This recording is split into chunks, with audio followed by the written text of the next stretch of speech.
Tyler, 32, San Diego. Tyler. Adam, Bo, Gina, what's going on? Hey, man. What's happening? Not much. Just wanted your thoughts on the latest Lena Dunham tweet that she deleted. What was that? Oh, she deleted it? Why delete anymore? Doesn't everyone just grab it and know it? It makes you look a little more. Credit to Donald Trump, the man who does not delete very many, if any, tweets. I mean, he stands by everything he says. Go ahead, Tyler. What was it? You don't need a father. So many families work so many ways, but if you have one, you better work. W-E-R-K, like RuPaul. You better work. Oh, okay. Well, I like the part where they work. Well, point of clarification is, Gina, Gary, is W-E-R-K work different than W-R-K work? Work is work, and W-E-R-K is work. So she's not saying you better have... Thanks for the clarity. It's work. You got to snap your fingers. Yeah, but are we talking about employment, or are we talking about wearing a bow on, being extra sassy in the kitchen? That's exactly my point. If she meant just going to work, she would have used an O. Yeah. But who says that? Yeah, but hold on. He better work. Why would you read the RuPaul version of work when you're saying about the dad? My thinking is that if she doesn't mean he better be employed. She's saying he better put in the work. Like you say, if a basketball player's busting his ass there, that guy's doing work. Like he doesn't have a job. He's busting his ass on the court. Like your dad better bust his ass. Well, I have it all the above. He just better not be lounging around eating bonbons. That's sort of what I have. I've said on many occasions to my buddies or two, if this was a two-way street, the relationship a lot of my friends have with their wife and the work and the nannies and everything, you know what we'd be called? It would be a mess. The first thing would be, if you don't have a job, where's your nanny? Why do you have a nanny? You don't have a job. You don't need a nanny. Yeah. You would be blackballed. Now, Lynette now has jobs, so I don't mind the nanny. But there are couples, many, who can simply afford a nanny, so they have a nanny and the wife doesn't have a job. And I don't mean to be naive, but what does the mom do all day then? These are great questions. They go to the gym for 2 hours. All right. From 10 to noon. Grab a coffee. Hang out with friends. Have a coffee. Go to lunch with other women who have nannies.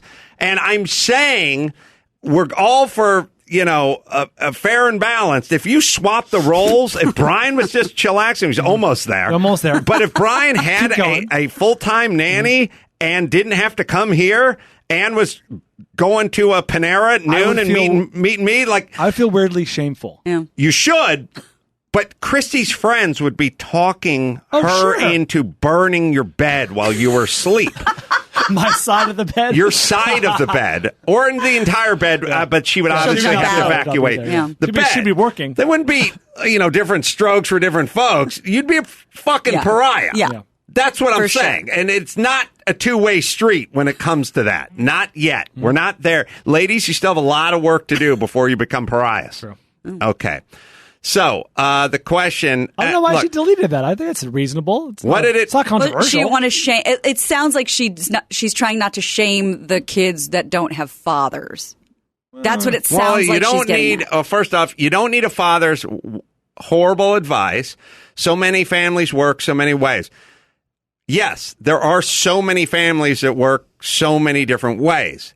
But statistically, if there's not a dad in your house, you're like 20 times more likely to go to prison and 10 times more likely to drop out of high school. Statistically, it's a fucking mess if you don't have your dad. Now, is it true there are many people who grow up without? Yes, but who the fuck wants to run a life that way?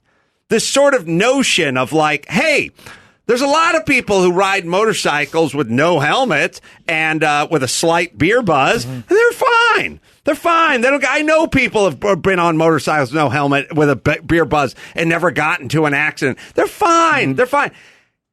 Understood. The reason my shoulders are going up and my eyes are rolling back my fucking head is because this is the worst fucking argument in the world. Yeah.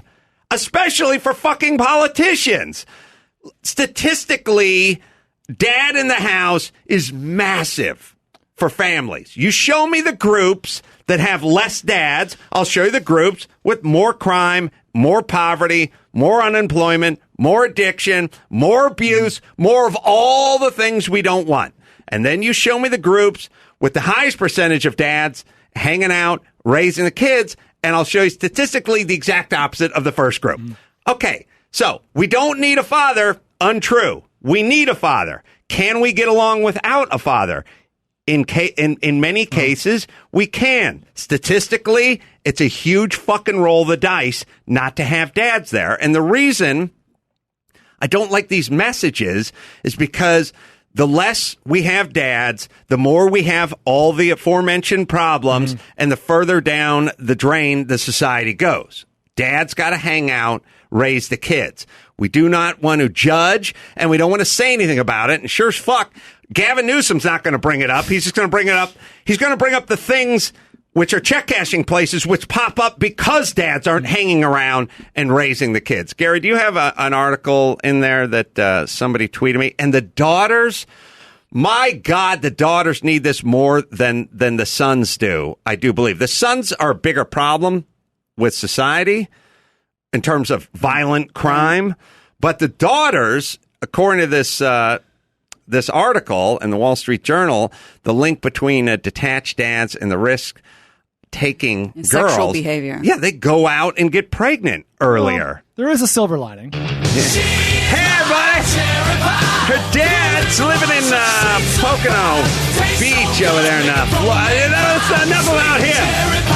Jake, yes, there's a huge cost our society pays to dads not, and I don't know what is so fucking progressive about, hey, you don't need dads. Like, why is that evolved?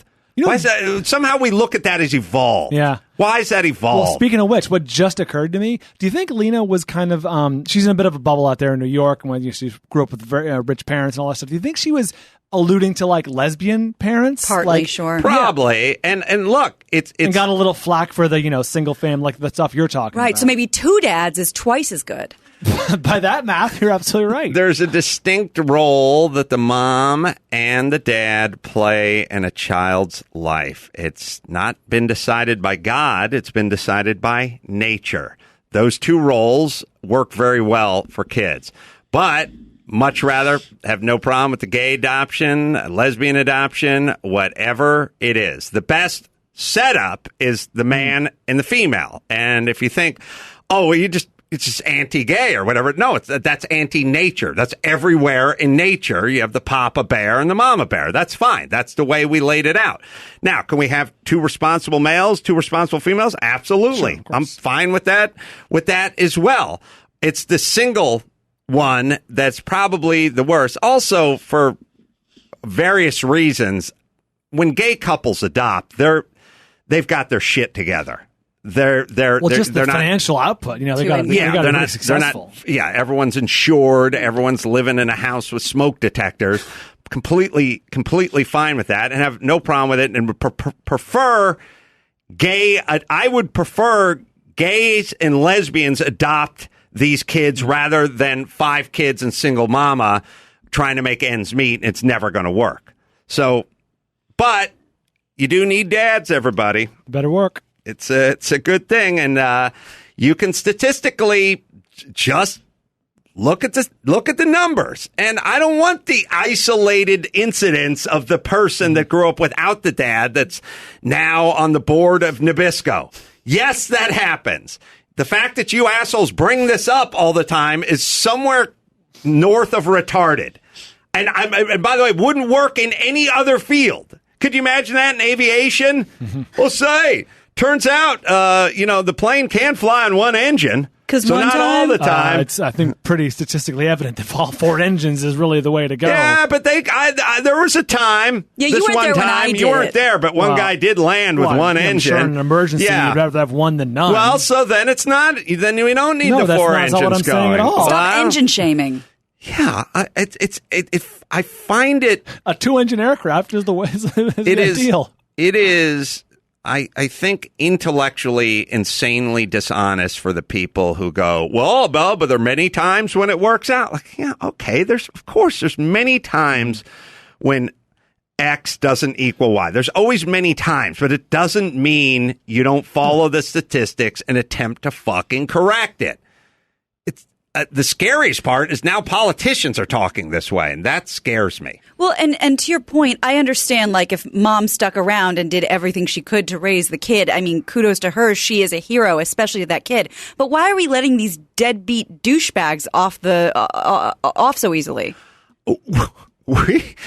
We have constructed a society where Dawson is a worse human being for smoking than any dad who splits and leaves his kids behind and moves to another state and doesn't pay for them. Oh. That's what we've decided. Dawson, you should do both. We're more concerned about fucking Cecil the Lion. I don't mean fucking Cecil the Lion. Just Cecil. Oh, that could be arranged. There were more worried about that and more judgmental. Yeah. We're more judgmental about all the fucking nonsense than we are about the real problems. Yes, we should never stop judging dads who abandon their responsibility, rarely discussed, but secondhand smoke, that's a first-hand killer. And that just shows we have zero priorities. Also shows that the politicians who do have the data, they have, pardon the pun. It's not some secret that we're not letting them in on. They have the data in front of them. They know what the statistics are. They don't open their fucking trap, ever. Okay, so all they do is stand, Maxine Waters, Aunt Esther. By the way, they were calling her like Auntie Maxie or whatever. I had her dubbed as Aunt Esther, crazy Aunt Esther from Sanford and Son, long before I think she was Auntie whatever. This is probably 1999 when I did Politically Incorrect with her and decided she was a fucking hack nut job. Her constituency, her community is falling apart. She'll never bring it up. She just wants to talk about impeaching Trump or whatever she's on to on whatever particular weekday it is. Never hear this out of her mouth. I told you, I brought up the morning after pill to her backstage at I was enthralled with this morning after pill because it's like, can you imagine? It's 1998, 1999, and you take a combination of birth control pills. July 31st, 2000 is when I did PI with Maxine Waters. And Drew used to tell me about it. He says, is this like 3 pills? But is it dangerous? No, it's just a birth control. Implantation. It's just a combination of birth control pills. And what do you do? Well, the condom breaks or you got drunk and had sex with some dude and whatever. You just take it the next morning. And I was like, ooh, this is going to be a game changer. This is going to be awesome. All these unwanted pregnancies leading to all this horrible life and poverty and crime and all the shit Maxine Waters talks about all the time. This is a panacea. There's a panacea. And I got hold of her backstage and I was like, hey, there's this morning after pill. And she was utterly dismissive about it. By the way, this is just what you want in a politician, right? Dismissive? Of course. Like she was like not open to new ideas. Yeah, she said she sort of half listened and then she said, "Yeah, the science is still out. They haven't got the research on that." And I said, "Oh, yes they have. Yes, they have. It is safe. It is effective." And she's like, "Yeah, I did. They're still waiting on it." And she just brushed me off and walked away. Now, I don't know how many times she's brought this up in any of her speeches. I'm guessing fucking zero. That's what she's known for now. Right.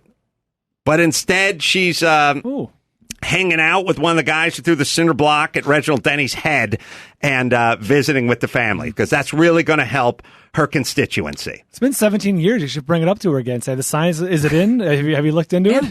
You've had time. I'm convinced her brain is being eaten by syphilis. Like, I don't even think she has. I think if you pulled her wig off, there'd just be a bat would fly out. I think she's literally insane. I thought it at the time. I thought it in 90 or 2000. I thought this bitch is nuts. Mm-hmm. That was my thought backstage. Well, crazy like a fox because she's still around. Yeah. Oh, work. It's look, man. Hey, if it ain't broke, obviously, it is broke. Don't fix it. That's really where they're at.